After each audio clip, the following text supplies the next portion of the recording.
waxaa jiray wiil Soomaali ah oo lagu magacaabo Axmed. Wuxuu ka yimid Muqdisho si uu u sii dhammaysto waxbarashadiisa jaamacadeed ee dalka Malaysia, gaar ahaan magaalada weyn ee Kuala Lumpur. Axmed wuxuu lahaa riyooyin waaweyn: inuu noqdo injineer sare, inuu ka fogaado saboolnimadii uu ku soo koray, iyo inuu abuuro mustaqbal dhalaalaya. laakiin wuxuu si kadis ah u bartay wax kale oo noloshiisa bedelay macnaha jacayl. Axmed wuxuu deganaa hostel jaamacadeed, halkaas oo uu ku bartay gabar Malaysian ah oo qurux badan oo lagu magacaabo Caaliya. Caaliya waxay ahayd gabar ka soo jeeda qoys ganacsato ah, balse aysan lahayn kibir ama faan. waxaa ka muuqatay xishood, akhlaaq iyo karti waxbarasho. isbarashadoodii waxay ku bilaabatay si degan. Axmed ayaa si caadi ah u weydiiyey meel ay ardaydu ku karsato cuntada. Caaliya ayaa u tilmaamtay iyadoo qosol naxariis leh wajahadeeda ka muuqato maalinba maalinta ka dambaysa. Xiriirkooda wuxuu noqday mid qoto dheer.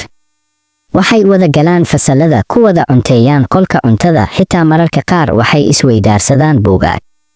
inkastoo Caaliya si degan ula dhaqmaysay Axmed, haddana qalbigeedu wuxuu dareemayay in uu wiilkan ajnabiga ah yahay mid gaar ah. laakiin halkaas waxaa ka bilaabatay kala duwanaansho weyn ee u dhexeeyay labada, taas oo ah jacaylka iyo lacagta sida iskula jaan qaadi karaan. Axmed wuxuu ka yimid qoys sabool ah, isaga oo weli bixinaya lacagta jaamacadda iyo kirada. marar badan wuxuu shaqooyin dheeraad ah ka qabtaa maqaayadaha ama dhismayaasha si uu u sii wato noloshiisa. Caaliya waxay lahayd baabuur ay wadato, telefoon casri ah, iyo lacag aan laga warqabin meesha ay ku dhammaanayso. iyadoo aysan Caaliya weligeed arag wax la'aan, Axmed wuxuu la dagaalamayay halgan maalinle ah oo u dhexeeyay qarash iyo baahi, balse markii dambe waxaa dhacday dhacdo beddeshay xiriirkooda. Axmed wuxuu doonayay inuu Caaliya u kaxeeyo maqaayad yar oo uu aad u jecel yahay oo ku taala meel magaalada ka baxsan.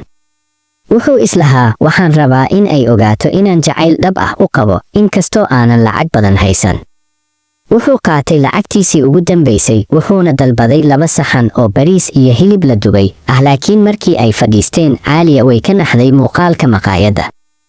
waxaa ka muuqatay wax aysan horay u arag: sharaf darro.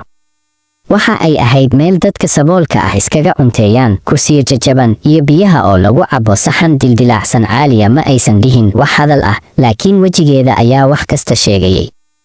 Axmed wuxuu dareemay ceeb. wuxuu bilaabay in uu la hadlo, isagoo leh, Caaliya, ma haysto wax badan, laakiin jacaylka aan ku qabo waa dhab.